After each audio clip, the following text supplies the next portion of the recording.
Welcome to another edition of Carnivore Bites. I'm your host, Jeff Sherman, along with Dr. Eric Lopkin.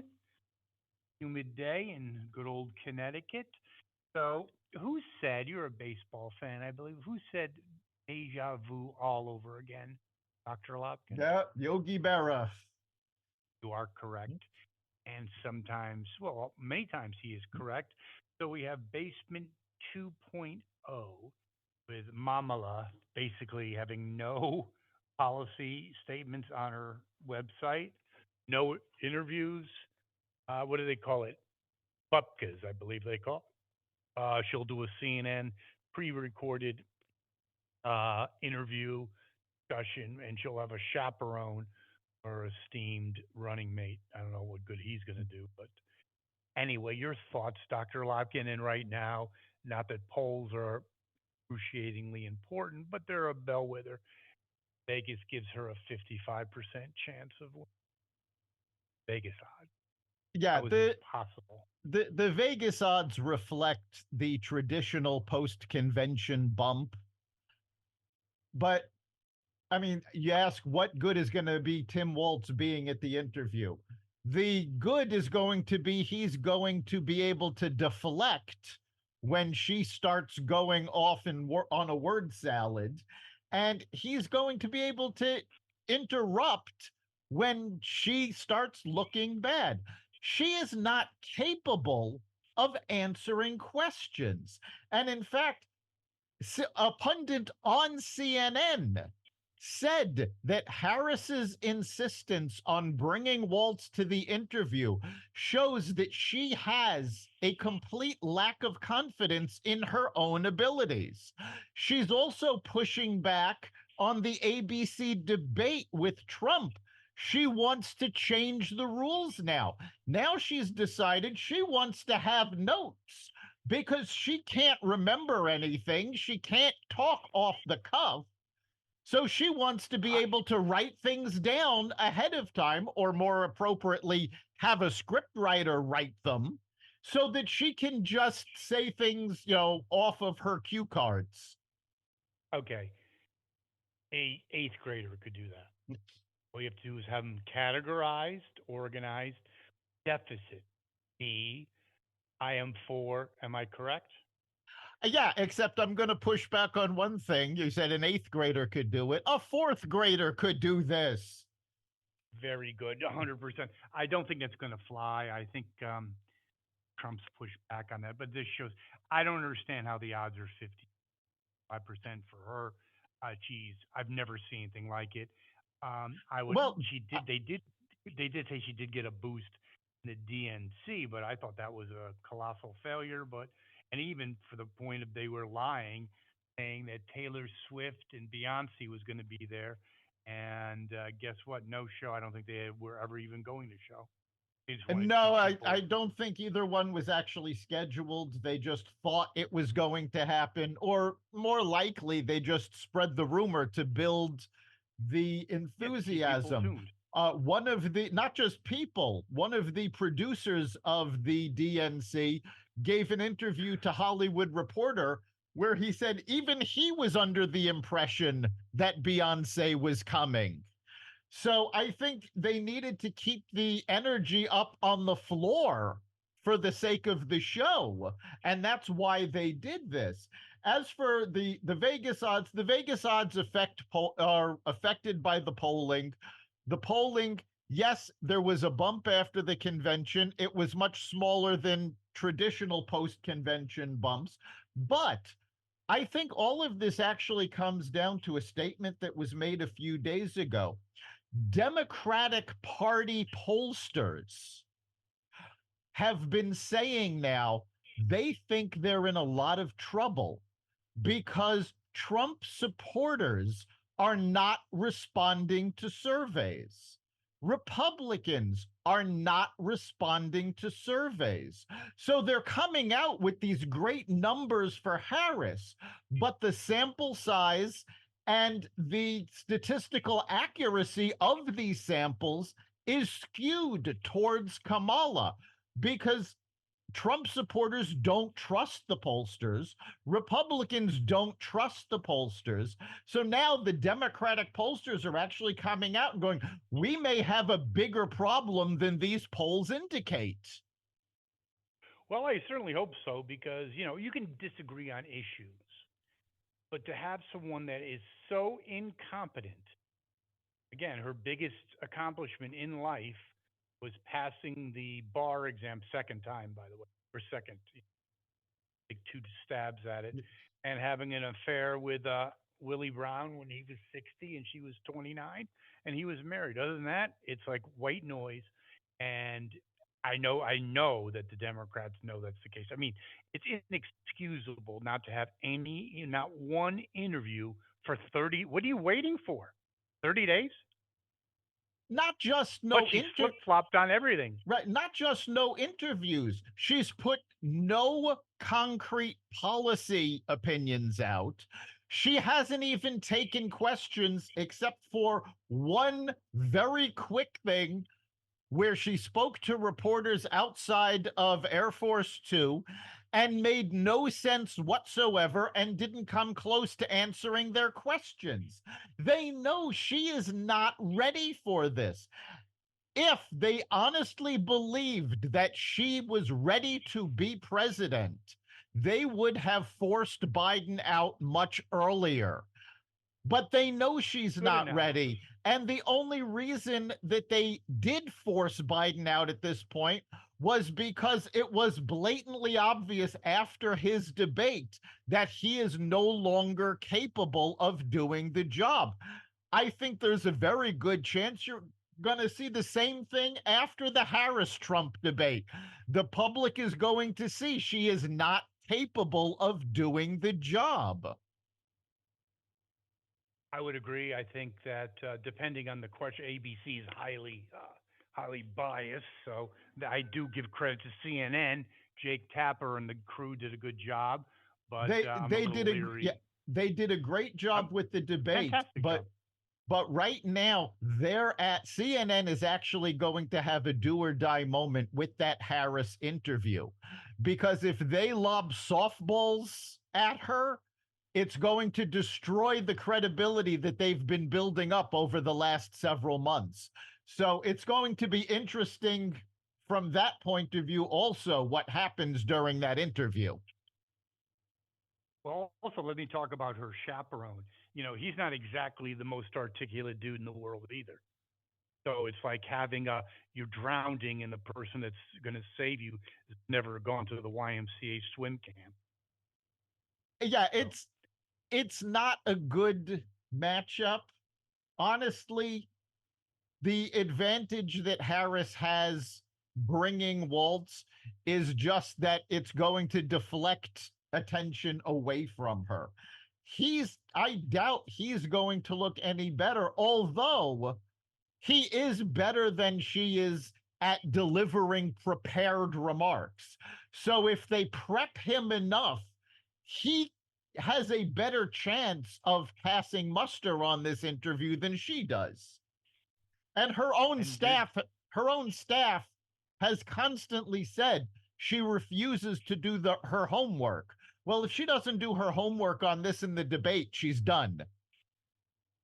100%, I would agree. Um, I do think, and I'd like your comments, and I'm sure our listeners as well. The impact of the RFK Kelsey Gabbard, not only endorsement but willingness to actually support Trump, I thought that would have more of an impact. Your thoughts? Yeah, I'm not surprised that it didn't have the impact because the delivery wasn't done well. RFK went off on a lot of different topics. For it to really have blunted Harris's bump and for it to really have an effect, I think Trump needed to be there at the announcement rather than the two doing a joint event that weekend when nobody was really paying attention. So that there was that, but also there is an impact because if you look at social media, you have a lot of RFK supporters now saying, well, I guess I'm voting for Trump. They may not like him, but they at this point hate what the Democrats did to RFK. So there's very little chance that an RFK supporter is going to back Harris, especially given that Harris did not win a single primary vote. So I think the effect will show up in the election. It's not showing up in the public right now because most of the media that's reporting on this is, swinging it with a Harris bias. And you're also seeing the huge mistrust that RFK supporters have of the media and of the pollsters because, with the exception of Fox News, nobody even granted RFK Jr. an interview. Now, whether you think he had a chance at winning or not, the fact that he's a Kennedy should have granted him an interview.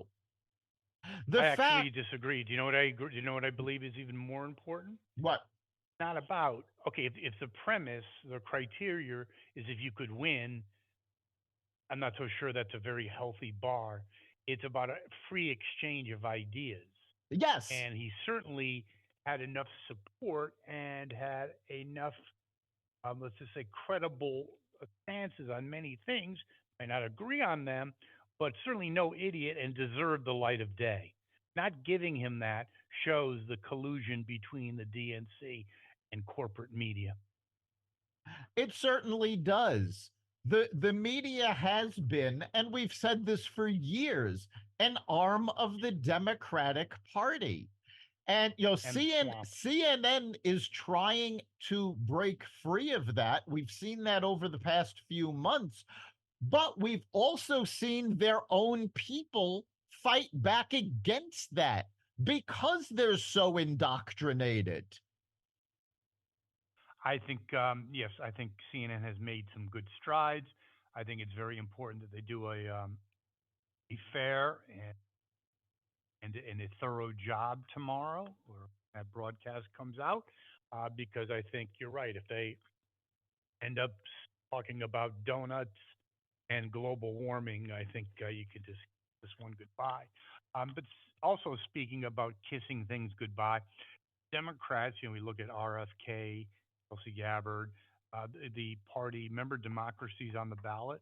Well, happens to be that Cornell West basically saying that Kamala, her party, she probably had nothing to do with it because she's not that bright, basically offered to relieve him of his debt. I don't know how he has debt, but that's not my issue. And also offered him a job in some type of a job in the administration, as well as there's some obstruction on the Jill Stein front as well, isn't there? Party of democracy.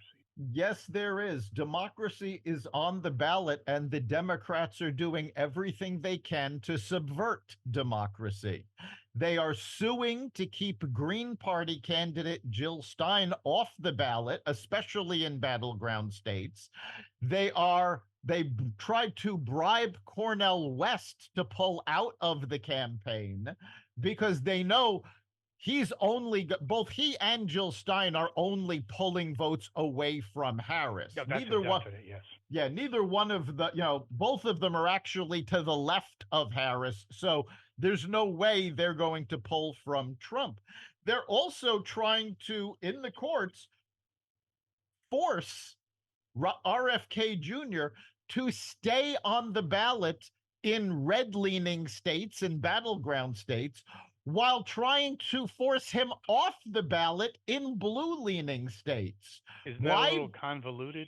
It is very How could you convoluted. have one without? How could you have one with the other?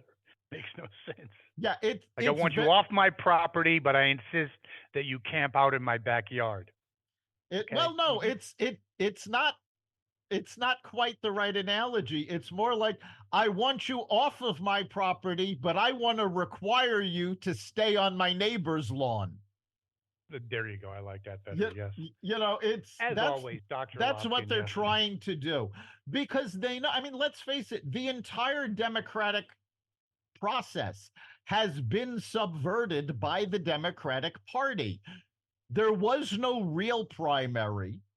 They refused to allow RFK Jr. to run. Let's face it, if RFK Jr. had been allowed to run in the primary, right now, he probably would have been the Democratic candidate.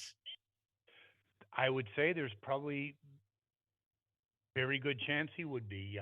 Yes, especially with his ideology, especially in the green agenda and other issues, and obviously Uncle Joe's ability to, at this point, I don't know, say a sentence, possibly. Yes. Who knows? I think also, do you think that Mama is going to have to answer to the fact that she was behind this anti-American, and I'm not saying that for a fact, anti-American, anti-patriotic, dangerous cover-up of someone that was essentially out to lunch? Well, the only way she's going to be held responsible is if the voters come out and say, you know what, we don't trust you. We are not voting for you.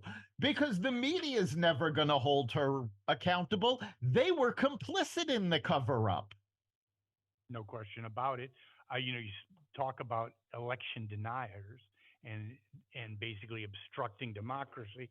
We have Jack Smith refining his indictment. I think that's a little bit on the obstructionist level. Your thoughts on the impact, if any, on the election? Is it baked in already, or does it have a temporary impact on Trump because it does throw off, let's just say, a week of the news cycle? I don't think it's going to have any effect because it's a brand new indictment, which means now, first of all, we've said this over and over again, a prosecutor can indict a ham sandwich. It's not an indication of guilt or innocence. It's just this is what we want to do. So the indictment itself doesn't carry any weight. He's going to have to now file new charges. The judge isn't going to be able to hear any of this until after the election at this point. So the fact of the matter is, they're doing it to try to promote their lawfare agenda. And it's not even just about the candidates. More more evidence has now come out in Georgia that yes, the 2020 election was hinky. So they have passed laws saying we are not going to certify the 2024 election unless we are convinced that there was no foul play on the part of either party. And the It's a Democrats bullshit case. and yes, It's a and the bullshit case. Let's cut Democrats the are shit. trying to sue to stop them, saying no, you have to certify no matter if there was foul play or not. Uh, Yep. they have been fighting in Arizona. Arizona passed laws to promote election security, and they're fighting against it. And the Supreme Court just said no, these laws can stand. So they are desperate to allow themselves to rig the election. And I think they believe that's the only way Harris can win. I think, yeah. Well, they always want to double down and ensure, as far as the party of democracy, anyone that believes that, either you're totally indoctrinated or you're not particularly bright. I think it's the latter. Thank you very much. There is an expanding war situation in the Middle East as Israel is now involved in the West Bank in some operations. Yes, it's always bad that there's a war. That's a subject that goes without question, or a viewpoint that goes without question. But what I want to ask you, Dr. Eric E. Lopkin, and what our listeners probably want to know about is I've heard some interesting comments, decisions, and editorials about its impact on the election. Puts Yeah, Kamala in a very it put precarious position. How do you like it that? does. It puts her in a very precarious position because Israel is our greatest ally in the Middle East. we cannot simply stop supporting them. And in fact, there is nothing Harris could do at this point to cause us to stop supporting them, because both houses of Congress have overwhelmingly said they support Israel. Biden, while flip-flopping slightly, has still maintained that he will provide Israel with weapons, and he actually did back off on some of the conditions that he put on, primarily because he still thinks that he is going to be able to get a peace treaty out of this, that he can go off into the sunset with an Israeli Palestinian peace treaty under his belt. Okay, you know, my MLB contract. Hold on for a second. The Yeah. mailman's here. I think he's delivering it. Sorry, I'm going to have to hang up. Just Yeah, kidding. Yeah, yes, there you go. you've got about as much chance of getting that MLB contract as Biden has getting the peace treaty. Clinton also There you go. thought that he was going to be able to get a peace treaty, and to this day he cannot believe, he talks about this all the time, that the Israelis were willing to give up almost everything the Everything. Palestinians want. The only thing they insisted on was that the Palestinians stop bombing them and admit that they have the right to exist. And the Palestinians refused. Guess what? They're not going to give in on that now either. So And that's by the not way, going speaking of to that, you know, happen. our RFK is a major supporter of Israel. Yes, he Did you is. know that, Dr. Lopkin? And he basically has a line, old Democratic school, by the way, that no, he just said. I actually just heard this interview today that he said, listen, the Gaza could be a I don't know, jewel of the Nile, whatever you want to call it, right? A destination right on the ocean, and he actually called the Palestinians spoiled. He goes, they're the most spoiled people on earth. We spent it's like 100 and something dollars per capita to rebuild Europe. They've already spent thousands per capita for a shithole. That will Yes, get you thrown out of the Democratic Party. yes, it That will will. get you It thrown will out. now, but it's very accurate. So much money went into the Gaza Strip, both not just American money, United Nations money, Israeli money. So much money went into the Gaza Strip that they could have created a booming economy to match anything else in the Middle East. But instead, Hamas diverted that money to Stole it. bringing in weapons, to building tunnels, and and in planning attacks on Israel rather than benefiting their own people. Why isn't that part of the curriculum at Harvard and Columbia? And how come it's not in the curriculum that Bill Clinton was effing pissed at Arafat because, like you said, they got everything they wanted except the little bow on the cake. So were Because they ever really interested? Okay, it was the best deal, but that's not taught at no, Columbia. that's not I taught, guarantee you it's not. because Doesn't fit the narrative. Iran and their allies have poured tons of money into the United States higher education system to make sure that that is not taught. And you can track the money yourself. Take a look at who is donating to these organizations, to these universities. There is a ton of Middle Eastern money that is geared towards influencing an entire generation of American students. Well, they've done a great job. Let's call a spade a spade. Job well done. And whenever there's money, there's influence. You don't pay people money just because you like spending money. Sorry. You go on a date, spend some money, you want that woman to be impressed by you. Okay, wherever the situation is, unless you're giving it to charity, and that's another issue as well. But yeah, where there's money, there's influence. Speaking of influence, we have Zuckerberg admitting that he covered up the laptop from hell. Oh well. Not just the laptop, but he also admitted in a letter to Jim Jordan. So this is now part of the evidence against Joe Biden in the investigation by Congress, that they were pressured to keep COVID information that the administration did not want getting out off of their platform. And he said they weren't happy about it, but they did comply because the White House put pressure on them. But that's anti-democratic, isn't that? It's What's going anti on? democratic. It's against the First Amendment of freedom of speech. You know, let's Eh, at this point, trivial. the current Democratic Party bears no resemblance to the party of JFK. Can I interject one Eh, thing, Dr. Lopkin, on that?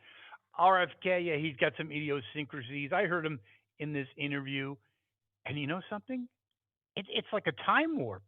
Like that is the Democratic Party of like 30 years ago. Totally, Yes, I'd be fine with it. No big deal. Totally fine. And now you got Mamala 30 years later. It's unimaginable, yes. Again, and it's also unimaginable. Go ahead. we say this all the time. We keep hearing it from lifelong Democrats saying, I didn't leave the Democratic Party. The Democratic Party left me. Well, right now, the only people you've got left in the Democratic Party are Nutcases the far left and the brainwashed. And it's time and the that brain dead and the these brain dead. brainwashed, well, brain dead and far left are pretty much synonymous, but There you go. it is time these folks who have been brainwashed take a good look at this party and go, wait a minute. This is not the Democratic Party I grew up with. It's certainly not I mean, I was a Democrat, and this is not the Democratic Party that I supported. To do that, Dr. Lopkin, requires introspection. Introspection requires some degree of intelligence. Therefore, I hate to disappoint you, is not going to happen. Sorry about that. Well, no, What is I think happening? it can It's still never going to happen happen. if Harris Never. loses, Yeah. because Okay. the Yep. Democrats Once again, cannot handle loss, and that will force them to start looking, going, okay, you know what, this is bad. We couldn't whitewash this enough to get her past the American public. We're going to have to start listening to what the people say. Even diehard liberal Democrats like Zach Galifianakis have come out over the last week and said, you have to stop listening to Hollywood elite and start listening to the core of America. well, you know something. Don't really feel too sorry for him. We have to agree that Uncle Joe the last month has not had, you know, remember this old adage, the best week ever. Remember that?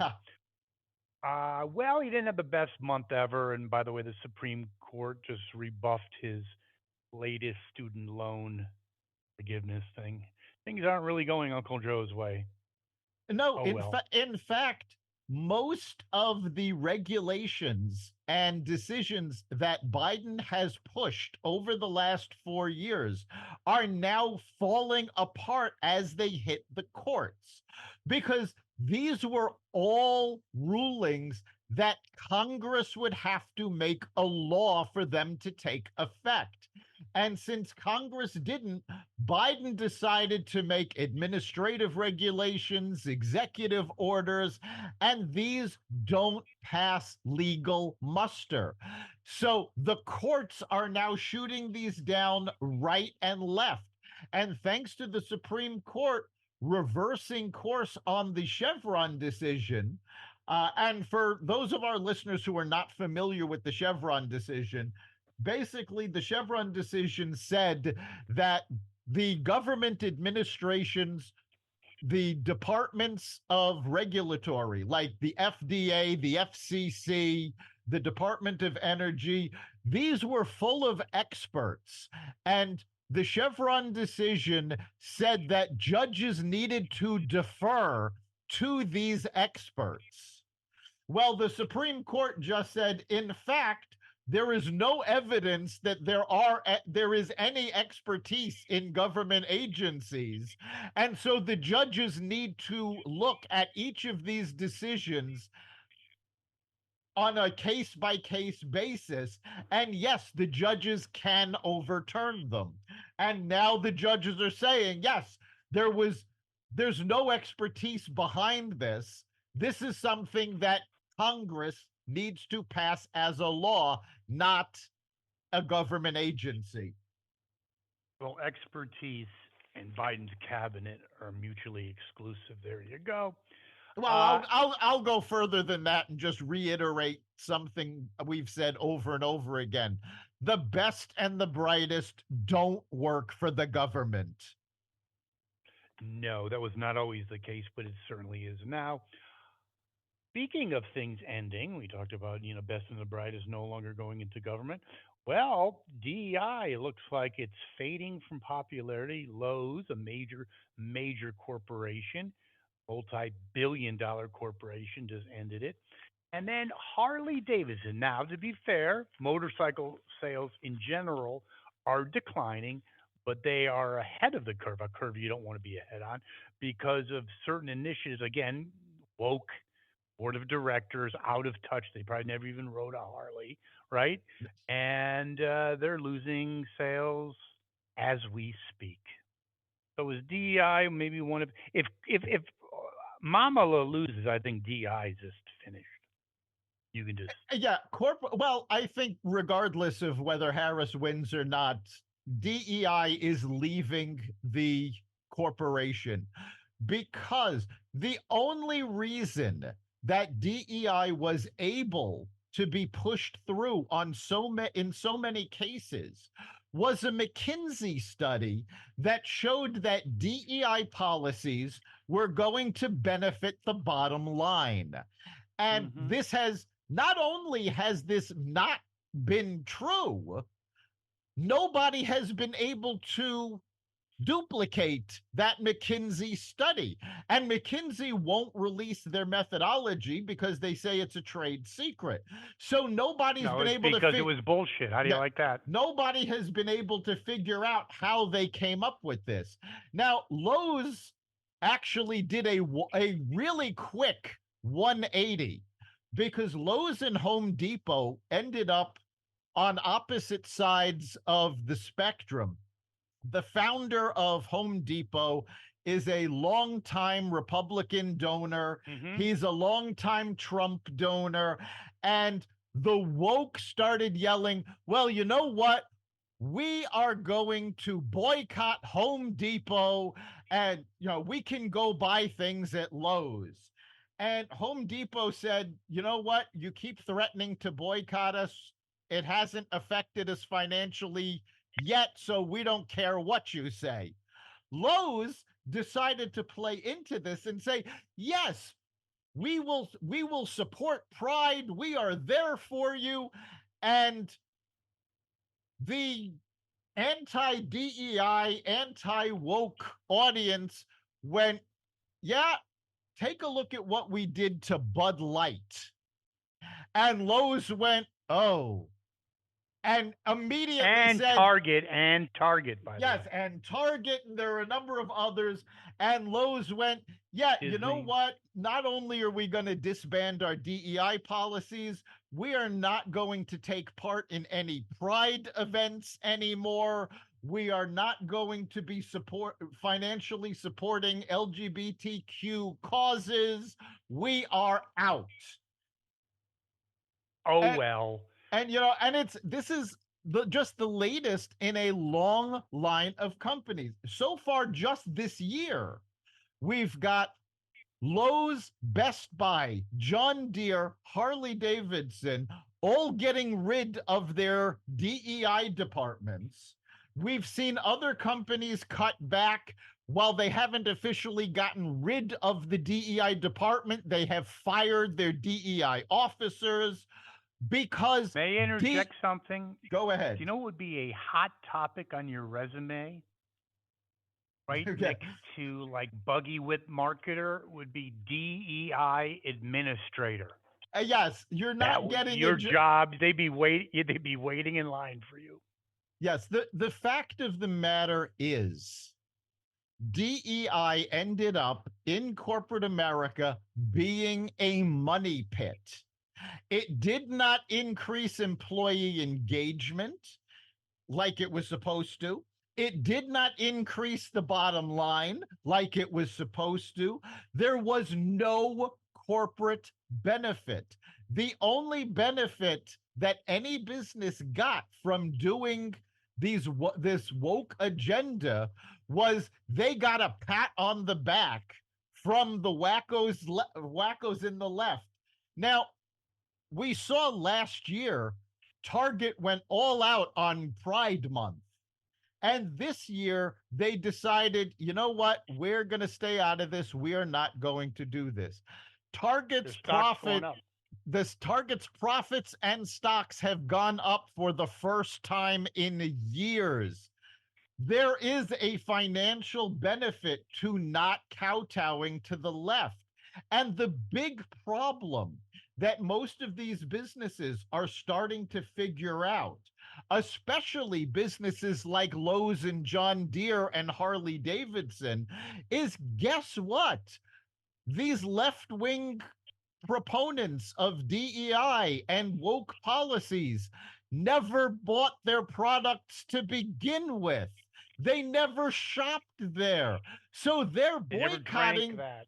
right? They never drank their beer. So their threats of boycotts for not supporting them don't carry any financial threat. Yeah, it's like a rabbi threatening to boycott Oscar Mayer.